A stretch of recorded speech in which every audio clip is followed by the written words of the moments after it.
मुसलमानों के तो वैसे ही खिलाफ है ना, ये काफिर लोग जितने भी हैं सब मुसलमानों के खिलाफ हैं। हमारे दिल फलस्तीन के साथ है। अच्छा ठीक है, कश्मीर के साथ है, फलस्तीन के साथ है। अच्छा, कश्मीर का आप जहाँ पे भी मैंने नोट किया फलस्तीन का बात आती है, वहाँ कश्मीर की ले आते हैं। नेतन्याहू ने ओपनली चैलेंज किया है ईरान को कि उन्होंने बहुत बड़ी गलती कर दी इसराइल को टारगेट करके, अब ईरान को बदला चुकाना पड़ेगा। ईरान को पता है कि इसराइल को अमेरिका खुली सपोर्ट दे रहा है। $30 बिलियन का असला सिर्फ और सिर्फ जो है वेपन्स वो अमेरिका ने इसराइल को दिए हैं। ईरान को ये सारा, ईरान को पता है कि मैंने सारी चीज़ें खुद लेनी है। ये नहीं कहते कि मुसलमान किसी जगह पे हो, मुसलमान नमाज पढ़े, अल्लाह को याद करे, ये नहीं वो चाहते। पाकिस्तान, तुर्की वगैरह जितने हैं ना, ये बगैरत मुल्क है, ये सिर्फ बोल सकते हैं, कुछ कर नहीं सकते। अच्छा नहीं, बात सीधी सी है।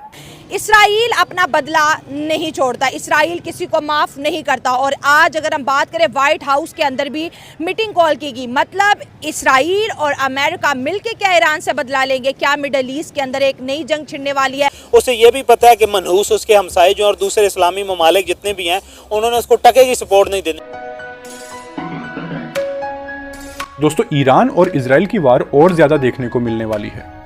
ईरान ने भले ही मजबूरी में इजराइल पर हमला किया हो, पर अब इजराइल उनका हाल गाजा जैसा करने वाला है। अभी इजराइल के पीएम की तरफ से एक बयान आया जिसमें उन्होंने बताया कि ईरान पर हमला करने की जगह और वक्त हम तय करेंगे। फिलहाल इजराइल इतनी आसानी से ईरान को जाने नहीं देगा। वो चाहता था जितने भी आतंकवादी का जो प्रमुख है उसको मैदान में लाया जाए, तो इस बार ईरान ने गलती तो कर दी है, जिसका रिजल्ट कुछ दिनों में देखने को मिलेगा।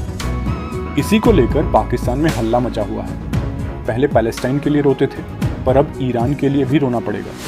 वैसे इन इस्लामी जिहादियों का इलाज ऐसा ही करना चाहिए जैसा इजराइल कर रहा है। वैसे आप इस बारे में क्या सोचते हैं, हमें कमेंट बॉक्स में ज़रूर बताना। और वीडियो पसंद आए तो इसे लाइक करें और साथ में शेयर भी कर देना। ये तो उन्होंने गलत किया है, ये नहीं करना चाहिए उनको। क्यों कि मुसलमानों के तो वैसे ही खिलाफ है ना, ये काफिर लोग जितने भी हैं सब मुसलमानों के खिलाफ हैं। ये नहीं कहते कि मुसलमान किसी जगह पे हो, मुसलमान नमाज पढ़े, अल्लाह को याद करे, ये नहीं वो चाहते। वो डर जाते हैं, वो कहते हैं ये हमें मार देंगे। जब इन्होंने नबी का कलमा पढ़ा और नारा लगाया तो इन्होंने मार देना है। फ़लस्तीन को तबाह करना चाहता है कि ये मुसलमान ख़त्म हो जाएं, लेकिन मुसलमान नहीं ये ख़त्म कर सकते। देखिए, मज़हब इस्लाम में एक्सट्रीमिज़म नहीं है कि आप अल्लाह अकबर का नारा लगाकर कत्ल करते फिर, ऐसा कहीं पर भी नहीं लिखा हुआ। ठीक है, इस्लाम एक पुरअमन जो है वो मज़हब है। हाँ, जिहाद का हुक्म है, लेकिन जिहाद के लिए कंडीशंस रखी गई हैं, सूरत हाल बता दी गई है। अब ये नहीं है कि आप जहाँ भी जाओ आप काफिर उड़ाते जाओ, ऐसा कोई हुक्म नहीं है। दूसरी बात ये कि जर्मनी के अंदर भी मस्जिदें मौजूद है, आप किसी नॉन मुस्लिम कंट्री में चले जाओ, हर जगह मस्जिदें मौजूद हैं। बिल्कुल हैं, हर जगह पे हैं, हर जगह पे अल्लाह ताला का नाम लिया जाता है। क्योंकि हमारे मुसलमान वहाँ पे काम करते हैं, उन्होंने मस्जिदें बनाई, हर चीज़ बनाई, चलो तुम यहाँ पे इबादत करो। लेकिन कई लोग जो उनसे हैं वो कहते हैं इधर इबादत ना करो, तुम ना करो, तुम राम राम करो, तुम गॉड को, तुम और चीज़ें को, लेकिन ये ना कहो, अल्लाह का नाम ना लो, जिसने पैदा किया उसका नाम नहीं लेना। लेकिन हम रहीम रहीम कहेंगे, राम राम नहीं कहेंगे इंशाअल्लाह।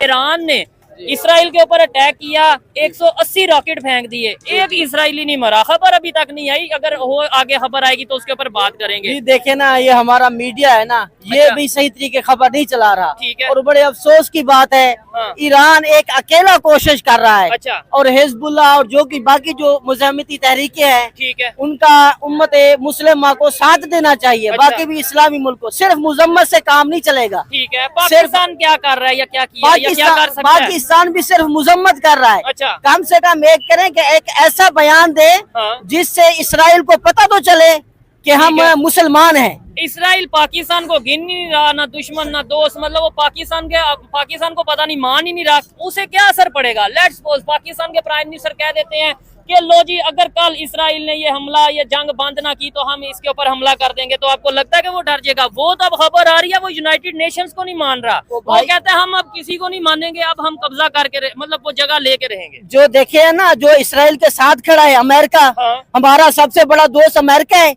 आप देखें, हम क्या दुश्मन है? देखे ना, हमारे जो है हमारे हुक्मरान है, वजीर, चाहे कोई पार्टी भी है, IMF। हाँ, IMF क्या है? हाँ। अमेरिका के साथ हम खड़े हैं। ठीक क्या इन्होंने कहा है कि अमेरिका पीछे क्यों नहीं हटता? असला कौन दे रहा है? ठीक है, फलस्तीन इसराइल को असला कौन दे रहा है? अमेरिका दे रहा है। ठीक है। हमने तो अभी तक अमेरिका के साथ ताल्लुकात खत्म नहीं किए। हमारी इतनी पावर नहीं है या हमारा उनसे लगाव नहीं है, क्या वजह हम इस पे बात नहीं कर पाते? देखें भाई, हम में ना जो है ये जो है ना ईमान वाला जज्बा नहीं है। अच्छा, कम मिन फियतिन कलीलतिन गलबत। ठीक है, ठीक है, पहले जो थे मुसलमान कम थे, ठीक हो गया। अल्लाह ने फरमाया है कि आप ना कसरत पे ना जाएं, अपनी तादाद पे ना जाएं, अल्लाह के भरोसे पे जाएं। ठीक हो गया। हम में जो है अल्लाह पे भरोसा नहीं रहा।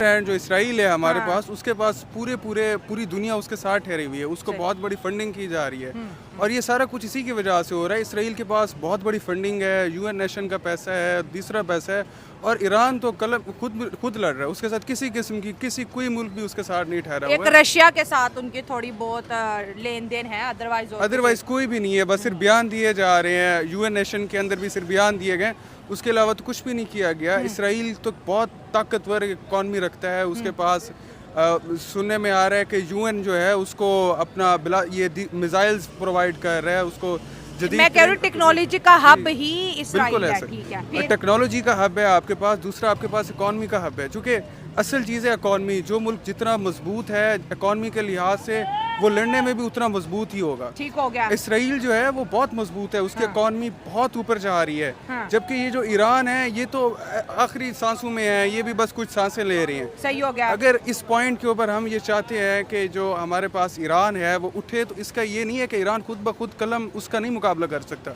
उसके साथ पूरी जो इस्लामी ममालिक हैं उनको साथ देना होगा। इस्लामिक ममालिक तो इसराइल के सामने उफ तक नहीं बोलती। अगर आज हम इंडिया की बात करें, डॉक्टर अजय शंकर ने स्टेटमेंट दिया है कि 7 अक्टूबर को जो हमास ने पहला हमला इसराइल पे किया था वो एक दहशतगर्दी हमला था। इंडिया इसराइल के साथ कल भी खड़ा है, आज भी खड़ा है, इस हमले से पहले भी खड़ा था, इस हमले के बाद भी खड़ा है। तो इंडिया इस वक्त अपना बहुत क्लियरली कार्ड प्ले कर रहा है। बिल्कुल ऐसा ही है, इंडिया बहुत क्लियरली कार्ड प्ले कर रहा है। मगर मुझे बहुत खुशी हुई, मैं रिसेंटली देख रहा था हमारे प्राइम मिनिस्टर साहब शहबाज शरीफ साहब गए, उन्होंने तकरीर की, उन्होंने ईरान अपने वाज़े अल्फाज के अंदर उन्होंने ईरान की हिमायत की और जंग बंदी का ऐलान किया। फ़लस्तीन की हिमायत की। जी, फ़लस्तीन की हिमायत की। तो कुछ किसी ने सुनी?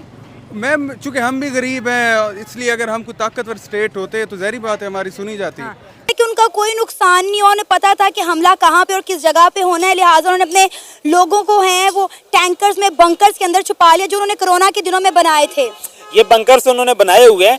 इसराइल की एक उसकी मीडिया की पॉलिसी है, उनकी नेशन वाइड पॉलिसी है कि इसराइल के इंटरनल जितने भी डिफेंस के मामलात होते हैं, वॉर की जितनी भी न्यूज़ होती हैं, वो बाहर कोई भी मीडिया चैनल, कोई सोशल मीडिया कोई नहीं चलाएगा। अच्छा खासा नुकसान हुआ है। आप ये कह लें कि 36% मिसाइल अगर उनके निशाने पे लगे हैं तो वहाँ पे उन्होंने रुई में तो फेंके नहीं है उन्होंने। और इस दफ़ा उन्होंने साइड पर पिछला अटैक जो ईरान ने किया था वो तो सिर्फ उसने दिखाने के लिए किया था, खाली जगह पे किया था, उसने आबादी में किए हैं।